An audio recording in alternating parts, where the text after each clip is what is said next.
Assalamualaikum warahmatullahi wabarakatuh. Alhamdulillahi rabbil alamin. Assalatu wassalamu ala asyrafil anbiya'i wal mursalin wa ala alihi wa sahbihi ajma'in. Subhanaka la ilma lana illa ma 'allamtana innaka antal alimul hakim. La haula wa la quwwata illa billahil aliyyil azim. Rabbi israh li sadri wa yassir li amri wahlul 'uqdatam min lisani yafqahu qawli, amma ba'd. Alhamdulillah, puji syukur kita panjatkan kehadirat Allah Subhanahu wa ta'ala atas izin dan nikmatnya jualah. Kembali pada subuh kali ini kita dapat bermuajahah bersama untuk melanjutkan dari kajian kita hadis-hadis qudsi yang mudah-mudahan dapat menambah ilmu pengetahuan sekaligus untuk memantapkan iman dan takwa kita kepada Allah Subhanahu wa ta'ala. Amin ya rabbal alamin. Salawat dan salam tersanjungkan pada junjungan Nabi besar Muhammad sallallahu alaihi wasallam. Allahumma salli ala Muhammad wa ala alihi.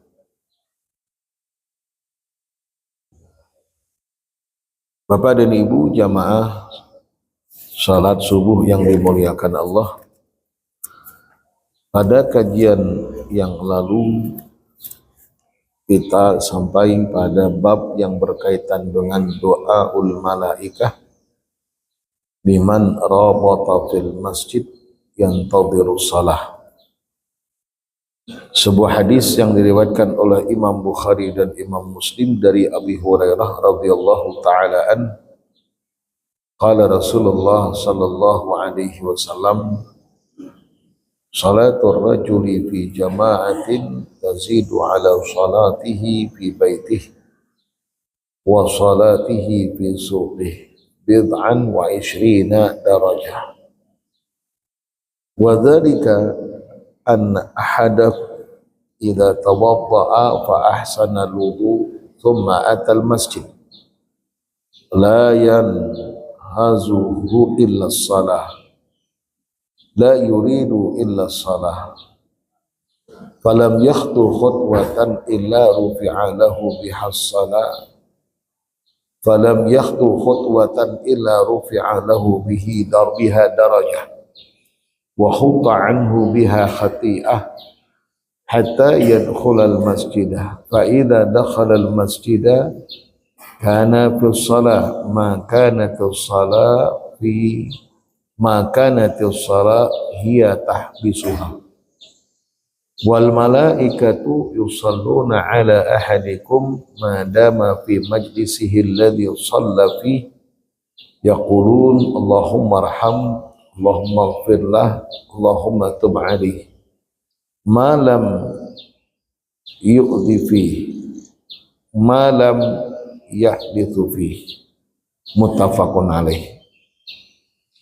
Pada kajian yang lalu, hadis ini telah kita sampaikan berkaitan dengan keutamaan daripada jamaah sekaligus ampunan daripada dosa yang telah kita perbuat dari setiap langkah kaki yang kita langkahkan, dan sekaligus kemuliaan dan derajat yang Allah berikan saat dimana ketika kita berwudu sebelum melangkahkan kaki ke masjid. Lalu sesampainya di masjid kita senantiasa mendapatkan pahala salat sekalipun masih menanti salat untuk diperbuat dan dikerjakan. Dan selama itu pula malaikat senantiasa mendoakan kita dengan doa Allahumma arhamhu, Allahumma ighfir lahu, Allahumma tub alaihi. Ini keutamaan dan keistimewaan dari orang yang melaksanakan sholat secara berjamaah dan menanti sholat hingga dilaksanakan selama ia di dalam masjid dan dalam keadaan suci. Tidak henti-hentinya malaikat senantiasa mendoakannya. Baik, kita coba untuk lanjut pada bab yang berikutnya, di mana Rasulullah Sallallahu Alaihi Wasallam bersabda,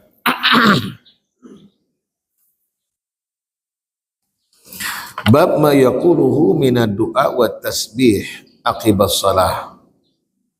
An Anas ibnu Malik radhiyallahu anhu qala ja'a rajulun wan nabi fi shalah qala alhamdulillahi hamdan katsiran tayyiban mubarakan fi. Falamma qada an-nabiy sallallahu alaihi wasallam as-salata qala ayyukumul qa'il kadza wa kadza. Qala fa arimal qaum. Qala fa'adaha thalatha mirarin faqala rajul ana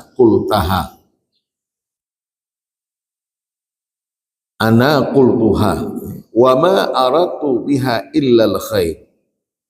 Faqala an-nabiy sallallahu alaihi wasallam laqad tadara hasna asyara malikah fama daru kaifa yaktubunaha hatta sa'alu rabbahum azza wa jal faqala uktubuha kama qala abdi, rawahu Ahmad. Bapak dan Ibu jamaah salat subuh yang dimuliakan Allah, ini lagi-lagi hadis telah terkajikan oleh kita sebelumnya, sekalipun dengan lafaz hadis yang berbeda tapi makna sama, di mana hadis ini diriwayatkan oleh Imam Ahmad dari Anas ibnu Malik bahwa seorang bersama dengan Rasulullah Sallallahu Alaihi Wasallam ketika di dalam sholat. Artinya Rasulullah saat sholat lalu ada satu di antara sahabat atau satu di antara yang ikut sholat bersama Rasul. Saat ketika di dalam sholat beliau membaca alhamdulillahi hamdan katsiran tayyiban mubarakan fih. Itu kalimatnya. Riwayat menyebutkan yang lain bahwa ketika bangkit dari i'tidal, ketika bangkit dari rukuk, sami Allahu liman hamidah, lalu dia membaca hamdan katsiran tayyiban mubarakan fihi. Itu ditambah saat ketika bangkit dari rukuknya ditambahi baca doa hamdan katsiran tayyiban mubarakan fihi. Falamma qada Nabi sallallahu alaihi wasallam, saat ketika selesai Rasulullah daripada salatnya, lalu kemudian Rasul berkata atau bersabda ayyukumul qa'il kada kada. Siapa, kata Rasul, yang tadi berucap hamdan katsiran tayyiban mubarakan fi. Nang berucap itu siapa? Nang membaca itu siapa? Qala fa arimal qaum ay sakatu, diam, tidak ada yang berani menjawab. Wa dzalika li dhannihim annahum murtakabu mahdhura. Kenapa mereka tidak ada yang menjawab? Karena mereka mengira telah melakukan satu kesalahan. Mereka mengira telah melakukan satu kekeliruan atau melakukan hal yang tidak dibenarkan, karena memang Rasul tidak mencontohkan. Nah, ini dia, ini dalil bagi mereka yang berpendapat setiap yang tidak dilakukan oleh Rasul maka hukumnya haram. Ini sahabat membaca di dalam sholatnya yang Rasul tidak lakukan, sehingga Rasul pertanyakan selesai sholat, ayyukumul qail kada wa kada, siapa di antara kalian tadi yang membaca ini, kata Rasul. Maka sahabat diam semuanya, tak ada yang berani menjawab, tidak ada yang mengaku satupun, karena memang Rasul tidak mencontohkannya, Rasul tidak melakukannya. Ini sahabat berbisa-bisa mengucapkan kalimat yang tidak diucapkan oleh Rasulullah, sehingga zannahum annahum fa'alu amran ma'udhura, sehingga mereka mengira ini suatu kesalahan sudah, ini Rasulullah sarik, ini Rasulullah jelas tidak membenarkan. Begitulah kira-kira pemikiran mereka. Fa'arimal qawm qala fa'adaha thalatha mirarin faqala rajul, sampai 3 kali Rasulullah sallallahu alaihi wasallam mempertanyakan hal itu. Ayyukumul qail kada wa kada. Tak ada yang jawab. Diam sejenak, lalu Rasul kembali bertanya, ayyukumul qail, siapa yang berucap tadi? Kada ada yang menjawab, sampai 3 kali Rasul mengulang akan pertanyaan. Lalu kemudian faqala rajul ana qultuha, aku ya Rasul. Baru ada yang mengaku. Lalu ada yang mengaku, aku ya Rasul. Apa alasannya melakukan hal itu? Wa ma aradtu biha illal khair, yang aku inginkan ya Rasul hanya kebaikan. Aku hanya kebaikan, kada ada yang lain. Yang aku inginkan itu hanya kebaikan saja. Makanya ketika dalam salat tadi ulun tambah bacaan hamdan katsiran thayyiban mubarakan fi. Bukankah itu satu kebaikan, pujian kepada Allah Subhanahu wa taala? Aku hanya kebaikan saja, bukan yang lain. Faqala Nabi sallallahu alaihi wasallam, lalu Rasulullah menjawab, laqad ibtadaraha 12 malaikah. Ibtadaraha di situ kata ulama ay tasara'u, berlomba-lomba, bergegas. Ibtadaraha mubakir ibtadaraha ay tasara'u, bergegas. Fi iltiqafiha wa akhdhiha min qailiha liyas'adu biha ila rabbihim jalla wa ala. Para malaikat Allah disebutkan laqad ibtadaraha 12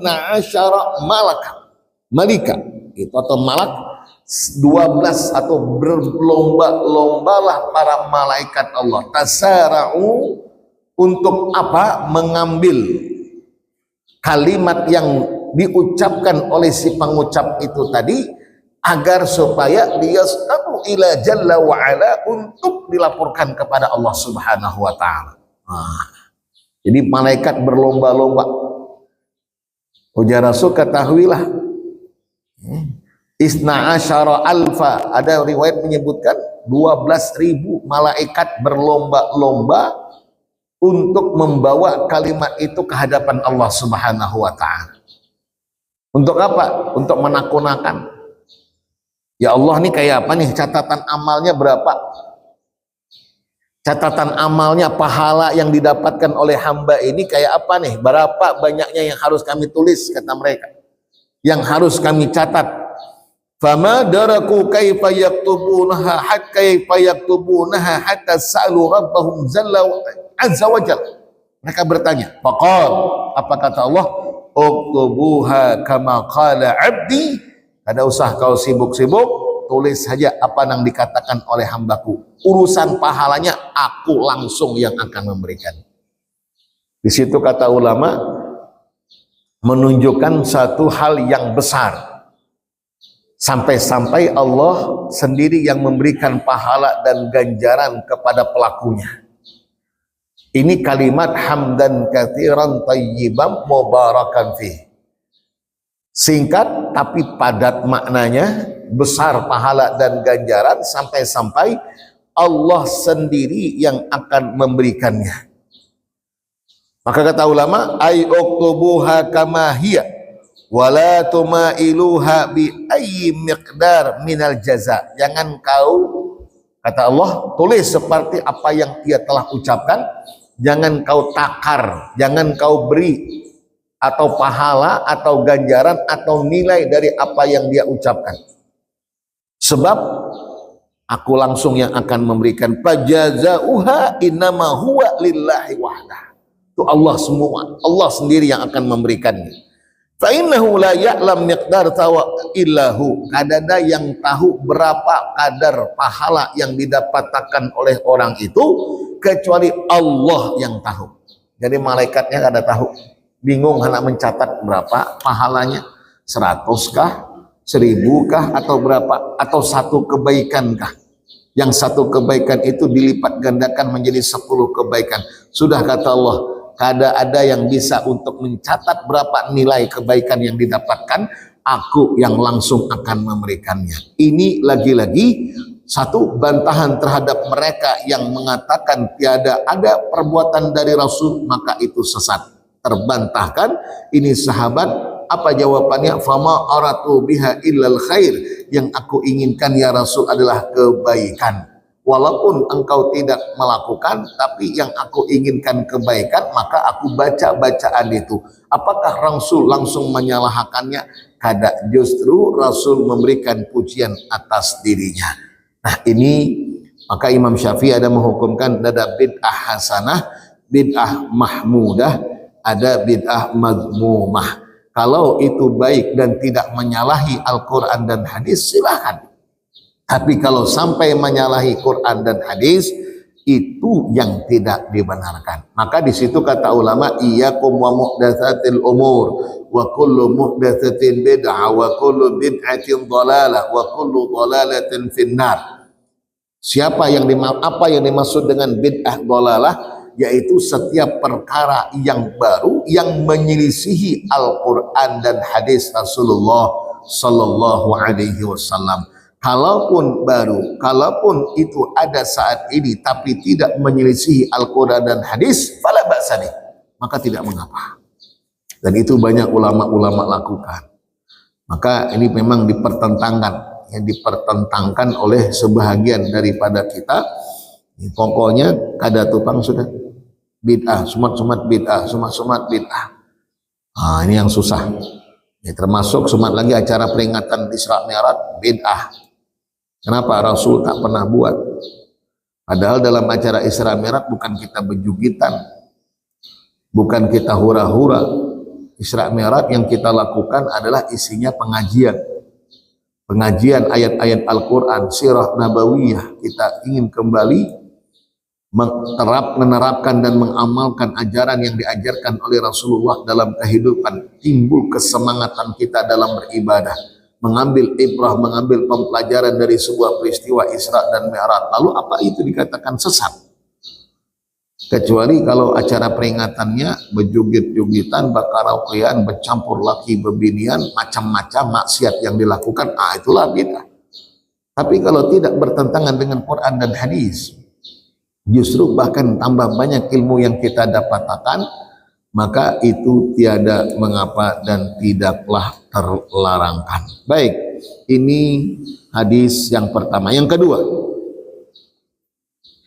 wa an Anas ibn Malik radhiyallahu anhu anna Ummu Sulaim ghadat 'ala an-nabiy sallallahu alaihi wasallam faqalat 'allimni kalimat aquluhunna fi salati.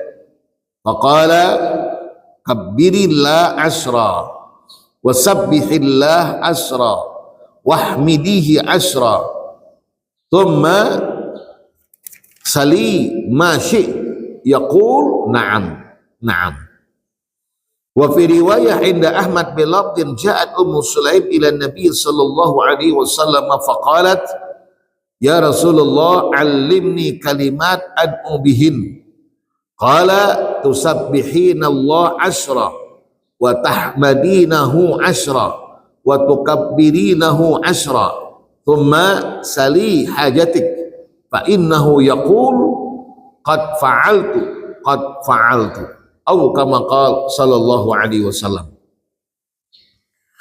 Qauluha 'allimni kalimat aquluhunna fi salati al murad aqiba salatiha. Jadi kata ulama, Dikisahkan bahwa ketika Ummu Sulaim datang kepada Rasulullah sallallahu alaihi wasallam, lalu kemudian minta ajarkan kepada Rasul, atau minta satu amalan, atau minta satu doa untuk diamalkan, untuk dibaca. Alimni kalimat, kata beliau, aku luhunna fi sholati, yang itu akan aku baca ketika di dalam sholat. Maksud fi sholati di situ kata ulama akibat sholatiha, selesai sholat dikerjakan. Jadi ada doa yang memang dianjurkan kepada kita untuk kita baca selesai sholat. Bahkan kata ulama, al-amru mustahab, suatu perkara yang dianjurkan untuk kita lakukan, tidak lain dan tidak bukan memohon dan meminta kepada Allah pada setiap kita selesai mengerjakan kebaikan. Itu dianjurkan. Kenapa? Karena ada hadis sahih diriwayatkan oleh Imam Al-Bukhari dan Muslim, kisah yang mengisahkan 3 orang yang terkurung di dalam gua. Maklum nih kisahnya. Yang terkurung di dalam gua tidak bisa keluar karena tertutupkan mulut gua dengan batu besar. Lalu mereka berkata, tiada yang bisa menolong kita kecuali Allah, maka mintalah kita kepada Allah. Masing-masing berdoa. Dan masing-masing bertawasul dengan amal soleh yang telah dilakukannya. Kita tahu, satu, bertawasul dengan amal solehnya karena baktinya ia kepada orang tuanya. Ya Allah, baktiku kepada orang tua saat dimana ketika ada waktu dan di masa aku terlambat datang balik ke rumah, yang kebetulan orang tuaku sudah tidur istirahat nyenyak, saking aku terlambatnya menunggui tak tidur tak guring. Biasanya datang apa yang dibawa unjuk ke orang tua dahulu. Satu hari itu aku terlambat, orang tuaku guring.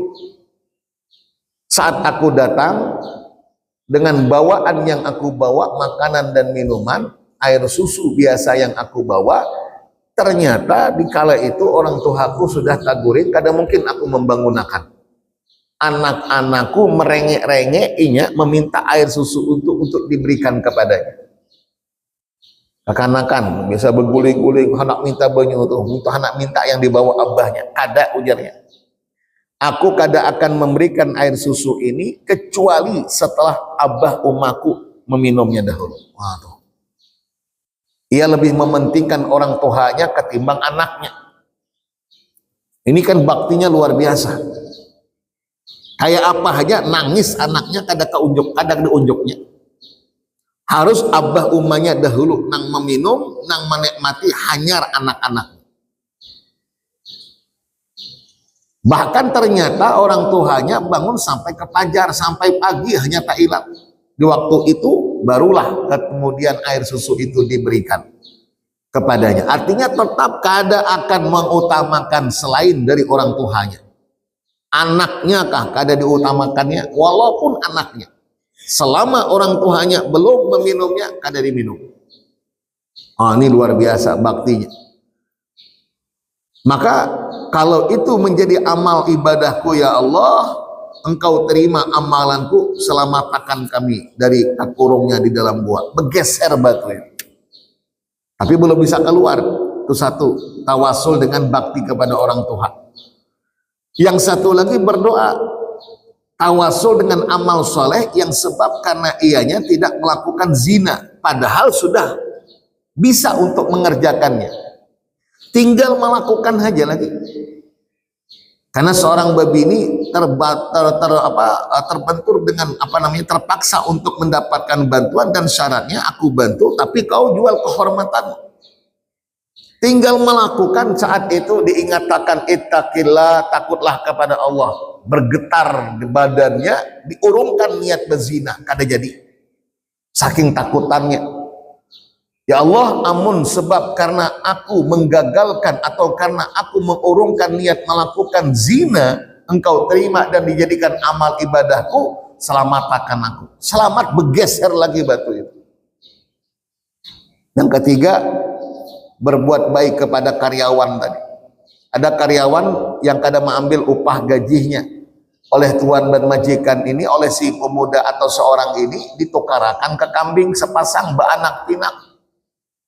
Sekian waktu cukup lama, lalu masanya tiba, hendak mengambil gajian yang belum sempat diambilnya. Ujar tuannya, semuanya aneh kambing-kambing yang ada di hadapanmu, bahkan pengembala-pengembalanya ampunmu semuanya. Maka jadinya ayah keadaannya kayak itu, aku ini ya memang orang miskin istihza, sangkanya bentuk istihza, hendak apa istilah bahasa kita, penghinaan.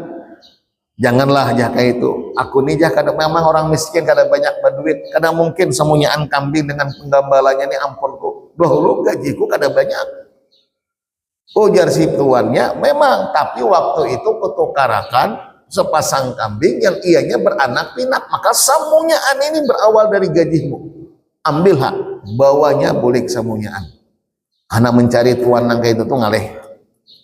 Cuman wayah ini mustahil ada nang kayak itu tuh majikan. Samalah kisah waktu orang berjual tanah, ketika ditukari dengan harga yang sudah disepakati, saat ketika hendak dibangun digali, kada tahunya ada harta karun. Datangi yang penjual itu, datangi yang pembeli ini ke penjual, padahalkannya aku hendak membangun tanah nang kutukari lawan pian bahari, anakku bangun sekalinya ada harta karun di dalamnya, ini ya bukan ponku, ampun pian, sebab aku kadang menukari harta yang di dalamnya nang kutukari tanah dengan harga yang sudah disepakati, ini ampun pian aku kembalikan. Kata si penjual, ada, iya dahulu tanah itu kan ampunku, wah ini sudah kujual, maka apa yang ada di dalam tanah ampun pian sudah, karena pian sudah menukarinya. Si penjual kadang hendak mengakui, kadang hendak mengambil, si pembeli pun kadang hendak mengambil harta yang ada di dalam tanah itu, masing-masing kadang hendak menerima. Itu bahari wayah ini lecan, wayah ini berebut mungkin, bahkan bisa bakalahia. Akhirnya apa? Dibawa ke pengadilan. Masing-masing kadang hendak menerima. Saking takutannya, saking waroknya. Akhirnya riwayat menyebutkan jadikan mas kawin, anaknya ada laki, bebini kawinakan mas kawinnya. Ada riwayat mengatakan diwakafkan untuk umat Islam. Itu saking takutannya dengan yang haram. Wah ini jangankan nang haram, nang yang subhat, yang haram aja dihantam.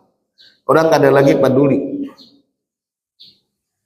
Nah, atas dasar hadis ini kata ulama, wa minal mustahab, dianjurkan kepada kita setiap kali selesai kita mengerjakan satu kebaikan, kalau bisa jangan kada, mintalah kepada Allah. Tuh jangan sampai kada. Selesai kita baca Quran, kebaikan, imbahnya jangan lupa doa, minta kepada Allah apa yang menjadi hajatnya. Selesai kita umpamanya sholat, jangan langsung tinggal begitu saja, langsung tolak, ada berdoa minta kepada Allah. Kenapa dianjurkan untuk kita berdoa selesai kita melakukan satu kebaikan? Sebab kata ulama, aqrab lil ijabah, peluang untuk diijabahkan itu sangat besar. Setiap selesai kita melakukan kebaikan, setiap selesai kita mengerjakan ketaatan, doa yang kita mohonkan kepada Allah, peluang untuk Allah ijabahkan itu sangat besar. Maka jangan disia-siakan waktu itu. Jadi kita berdoa, kan Allah sebutkan dalam Al-Quran, ud'uni astajib lakum, aku kabulkan kata Allah. Tapi kan syarat-syaratnya harus terpenuhkan. Adab di dalam berdoa diperhatikan. Waktu di saat ketika kita berdoa juga perlu diperhatikan, tempatnya, tata caranya, perkara yang dapat menjadi penghalang doa kita untuk diijabahkan, hindarkan, semua harus kita perhatikan sehingga peluang untuk diijabahkan itu besar dan kita akan dapatkan. Jadi kalau selama ini kita berdoa belum juga dikabulkan, itu mungkin ada yang menjadi penghalang dikabulkannya doa.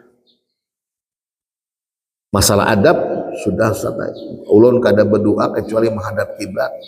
Ulun berdoa mengangkat tangan, sebab dalam satu riwayat hadis tiada dengan seorang hambaku, kata Allah, memohon kepadaku dengan mengangkat kedua telapak tangannya kecuali akan aku beri. Fa inna Allah yastahi, sebab aku, kata Allah, malu kalau ada hambaku mengangkat tangannya meminta kepadaku, aku kada beri. Aku sopan, ujar Allah. Maka di situ adabnya mengangkat tangan. Kita pernah sampaikan sejajar dengan dada. Afdal juga kata ulama begini, tidak begini, bukan juga begini. Karena Rasulullah dalam satu riwayat hadis memohon dan meminta seperti layaknya seorang pengemis. Pengemis itu begini. Kita mengemis kepada Allah, angkat tangannya. Allah sopan, malu kalau sampai hambanya meminta dengan mengangkat tangan, lalu Allah kada ijabahkan. Semua kita lakukan, tapi kenapa kada juga dikabulkan? Cek dahulu, jangan-jangan ada yang menjadi penghalang doa diijabahkan yang kita perbuat dan kerjakan. Apa diantaranya? Makanannya, minumannya, kemudian pakaiannya. Jangan-jangan ada nang haram didapat takat.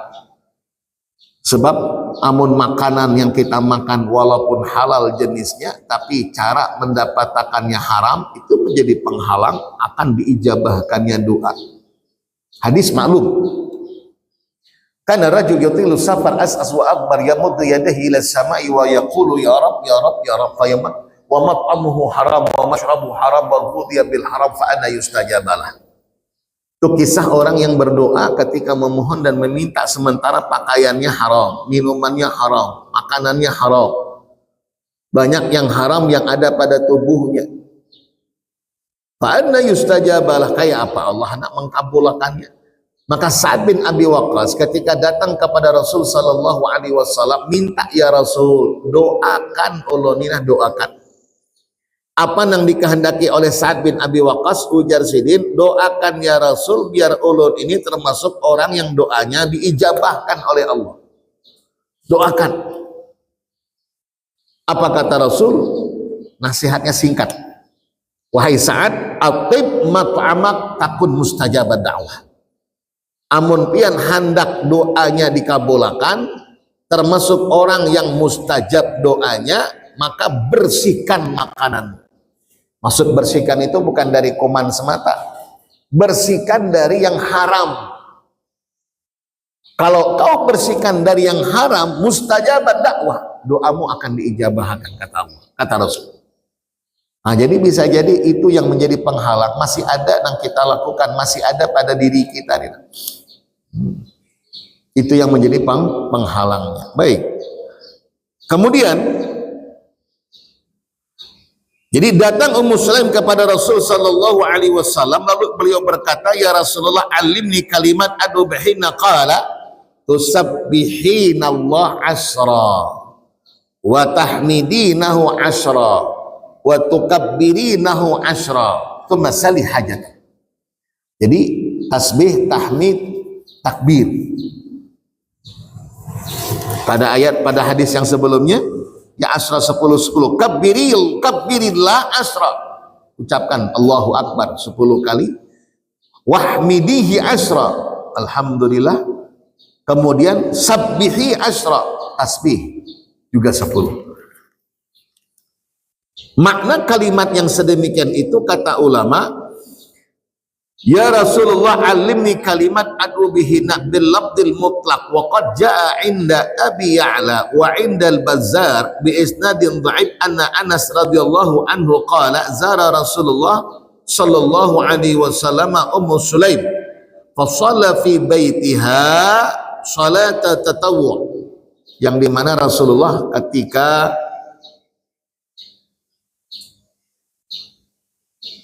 di rumah Ummu Sulaim, Rasulullah itu sholat sunnah.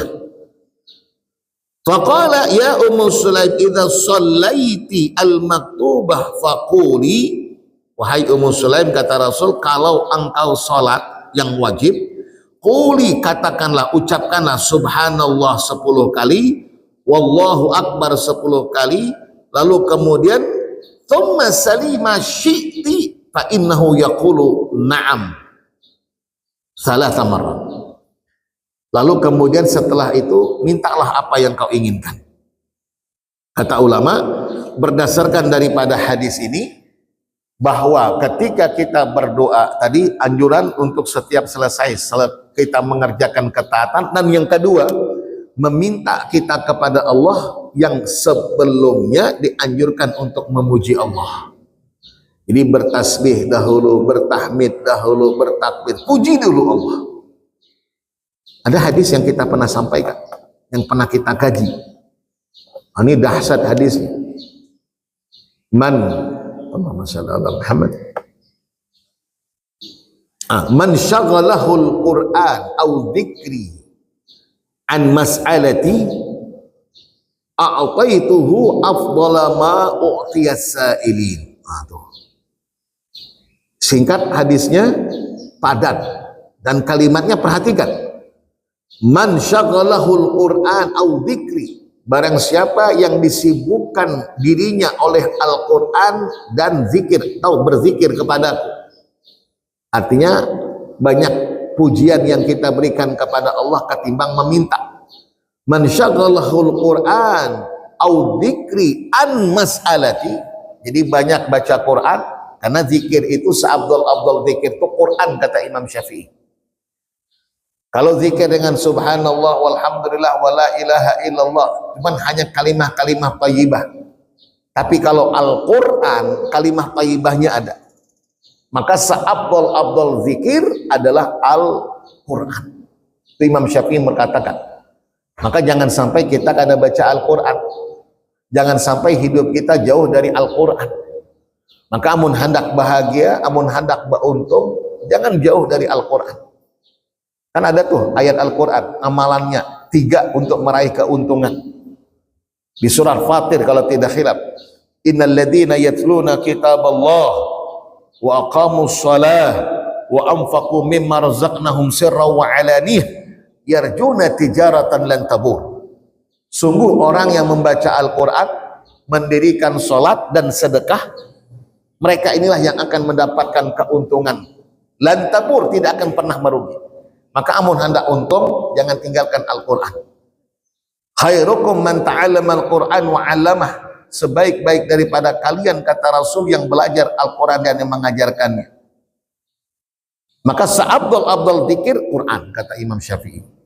Orang yang sibuk dengan Al-Quran atau dengan zikir sampai lupa atau bahkan tidak begitu banyak memohon dan meminta kepada Allah, lihat kalimatnya, apa itu?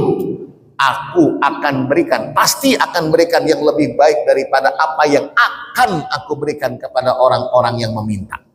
Walaupun kita kadang meminta, tapi Allah berikan yang lebih baik daripada orang yang meminta. Maka hikmah yang kedua, minta, mohon kita kepada Allah, maka hendaklah diawali dengan pujian kita kepada Allah subhanahu wa ta'ala. Wallahu ta'ala alam. InsyaAllah kita lanjut di lain waktu dan di lain kesempatan. Al-Fatihah. A'udzubillahi minasyaitonir rajim. Bismillahirrahmanirrahim. Alhamdulillahirabbil alamin arrahmanir rahim maliki yaumiddin. Iyyaka na'budu wa iyyaka nasta'in ihdinas siratal mustaqim siratal ladzina an'amta 'alaihim ghairil maghdubi 'alaihim waladdallin. Amin amin ya rabbal alamin. Bismillahirrahmanirrahim. Alhamdulillahirabbil alamin. Salatu wassalamu ala asrafil anbiya'i wal mursalin wa ala alihi washabihi ajma'in. Allahumma ighfir lana ma akhtana wa ma ta'ammadna wa ma asrarna wa ma a'lanna wa ma anta 'alamu bihi minna. Antal muqaddim wa antal muakhir, la ilaha illa anta subhanakallahumma wa bihamdik asyhadu an la ilaha illa anta nastaghfiruka wa natubu ilaik. Wa sallallahu ala sayyidina Muhammadin nabiyil ummi wa ala alihi washabihi wasallam. Alhamdulillahirabbil alamin. Assalamualaikum warahmatullahi wabarakatuh.